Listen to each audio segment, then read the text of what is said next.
Hi, thanks for being here. We have Susan Burek today. She is our treasurer, our current treasurer running for re-election.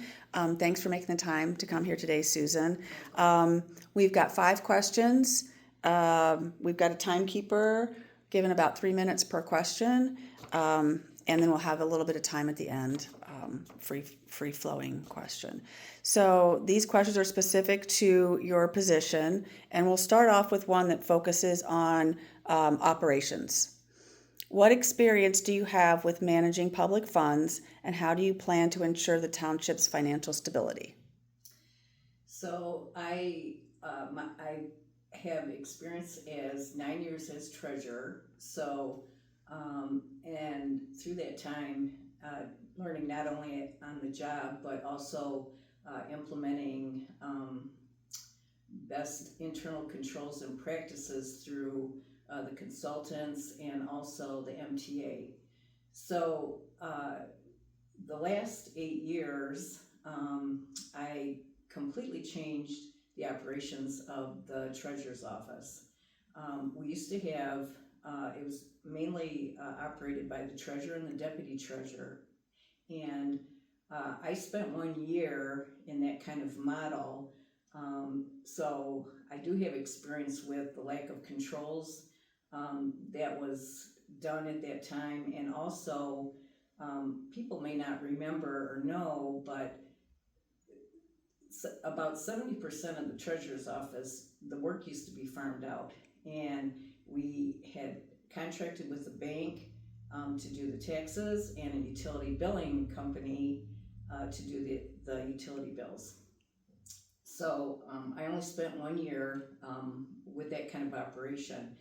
And then I think everybody knows that 10 years ago we had an embezzlement.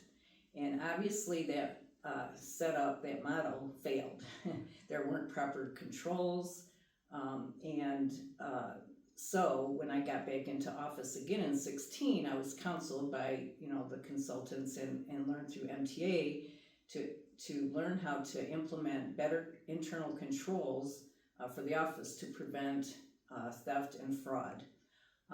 And I also, to save money, the processes that were farmed out to the bank and to the utility billing company, I brought in-house. So that obviously changed the workload of the treasurer's office. So that's when we hired cashiers to handle all that workload.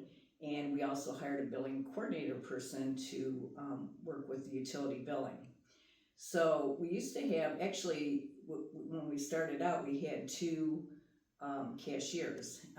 The second cashier was kind of like a half a cashier, but and used for other offices. But anyway, so we had controls of the cashier, the treasurer, and the deputy treasurer. And through COVID, we found out that implementing the Dropbox, we were able to not need that second cashier. So, so we've saved the treasurer's office a lot of money with farming out, the work, and we also have great internal controls because now we have had 7 excellent audits. Awesome, thank you. Next question is around interpersonal skills. What does effective communication mean to you, and how do you achieve it, in your opinion? So this is communicating with board members or just Sure. in office or anything? Yep. Okay. Well, obviously you need to have good listening skills. You have to listen to what the other person has to say. It has to be a dialogue. And I think listening is foremost. I think that also you kind of need to have more than one conversation on something. Like, I think it's good that if you talk with somebody about something and take a break or give it a day or whatever, and come back and revisit, do a little more work or whatever, what you need to do. But I think continuous conversation kind of helps because you're working through the issue, you're maybe gaining more information, and it just sometimes things take a little time, to figure out. I also think that you have to understand, people do have different ideas. They don't think the same way you do, and uh, and to really pay attention to if an idea strikes you, if your reaction is, oh, I don't like that. Maybe that's something you need to sit with, because I like to think, well, why does that bother me? Or what is about that idea? What don't I like? So maybe they've presented something to me that maybe I would mostly like, but there's a part of it I don't. And I think, so you don't throw the whole idea out, right? So I think that's a good way to learn how to compromise with people. Cool. This one is about leadership abilities.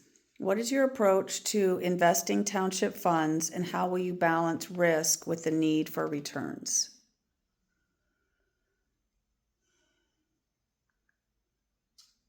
Well, I think that, can you ask that again? Yes, I'm I know it's a little wordy. What is your approach, or conversations you have with the consultants around investing township funds?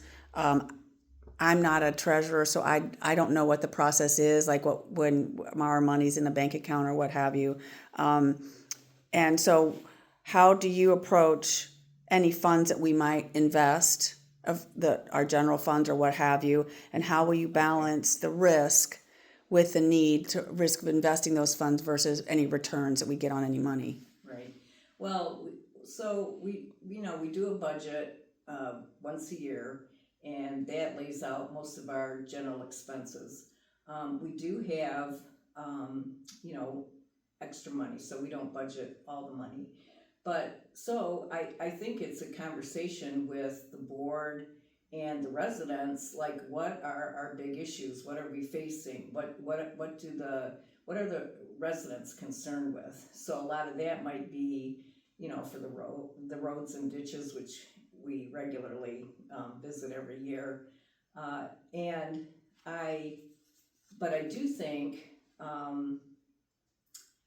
I think that it the money that we spend, if we take a risk, I think that I have to have concrete returns in mind, and it might not be immediate, but even if it's a long-term return, I think that people should know that and understand that if we invest in something, that this is what's going to play out over time, and that people understand that it's not going to be an immediate reward. So I think you just need to have that understanding of, but I do think you do have to have, a return, right? You have to understand what the benefit's going to be.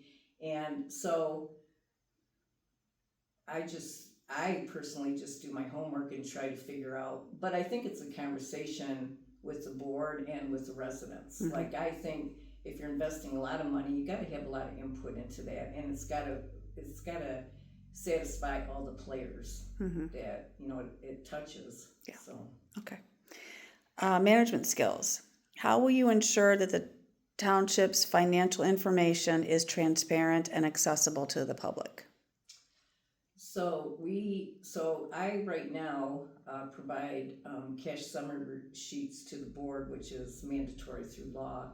So the board always has a report every month of what's in our bank accounts, what we distribute out, because I don't know if people realize that the treasurer's office collects money not only for the township, but we collect money for the county, the state with the state education, the community, the intermediate schools, the community college. I think I said county already. So that amount of money is way greater than what the township ends up getting, but I have to collect all that money to distribute, and losing my train of thought. It's okay. I know. I'll bring you back. How will you Yeah. ensure the township's financial information is transparent yes. and accessible to the public? So that information is given to the board, and that's the information they get. We have a quarterly report, which is recommended through the state, the expense and revenue sharing and expense report quarterly, and that is given to the public. So I don't know if too many people read through that. It's a little bit dense, but that gives a very comprehensive accounting of what we've done quarterly. I've also put on my website, or on the page on the website for the treasurer, I'm trying to break down the like a overview of money coming in and money going out in like pictures. So I have a dollar bill on there, and a lot of people liked it, where I broke down like where your tax money is going. Yeah. And I think a lot of people didn't realize before I did that or thought about it, because it's right there on your tax bill, but it's itemized, right? That most of the money goes to the schools, and the percentage that we collect here in the township is very small. So they see a very big tax bill and say, hey, I'm paying thousands of dollars, but the township doesn't get thousands of dollars. So and then recently I added a picture of the breakdown of the revenue coming in, not only from our property taxes, but the state and other expenses, so people can see that. And I would like to add another chart, just showing what I think would be really helpful for residents is to see our budget, like where we're 100%. Where we're appropriating that money in, every year. It's not that it will get spent that way, but kind of what we're thinking, where we're thinking of spending it. So I think those are very good visuals for people to understand the higher picture and the concept of our money flow. Yes. Okay. Awesome. Thank you. Last question, township issues. How will you address concerns related to tax collection, payment of water bills, and ensure that residents are treated fairly in these processes? So everything I do in my office is dictated by, first of all, state law. I have to follow a very rigid schedule and ways that I collect money. I have to distribute the money within a timely manner. Everything has to be board approved, like the banks that we use. The policies that I use are all board approved. So my office is pretty strict in how it operates. So why am I losing my train of It's thought okay. today? It's Friday. It's the Yeah, end of the week. yeah. How will you address concerns related to tax collection, payment of water bills, and ensure that residents are treated fairly in these processes? Right. So I say this to my staff all the time. I say we have these rules and procedures and policies and internal controls. I think the fairest way is we have to follow the same for everybody. And but we try to have policies in place where we can help people with certain circumstances for things if we can. But I really feel it's important that we treat everybody the same, and everybody gets the same service, and we, and have consistency, right? So I think, and we do listen to people. We have, and so what we can do, even though I'm running this,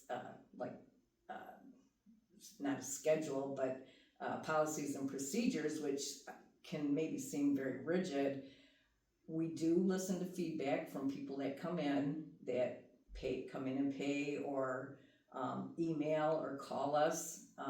We do pay attention, and we have modified some policies where we could to address the greater concern of residents. If we get enough feedback from people on a certain issue, we are always listening. I do always pay attention to what we hear, even if people are complaining or mad or whatever. I take that as a sign to make an improvement. Like, I don't want people coming in to be angry about something when I can do something about it. And I do take it seriously that we try to do what we can where we can, but consistency with, the procedures and policies we have.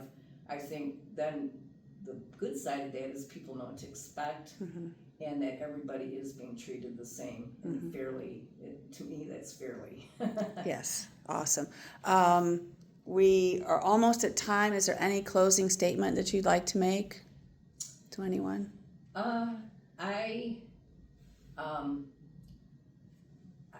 I just want to say that I think my office has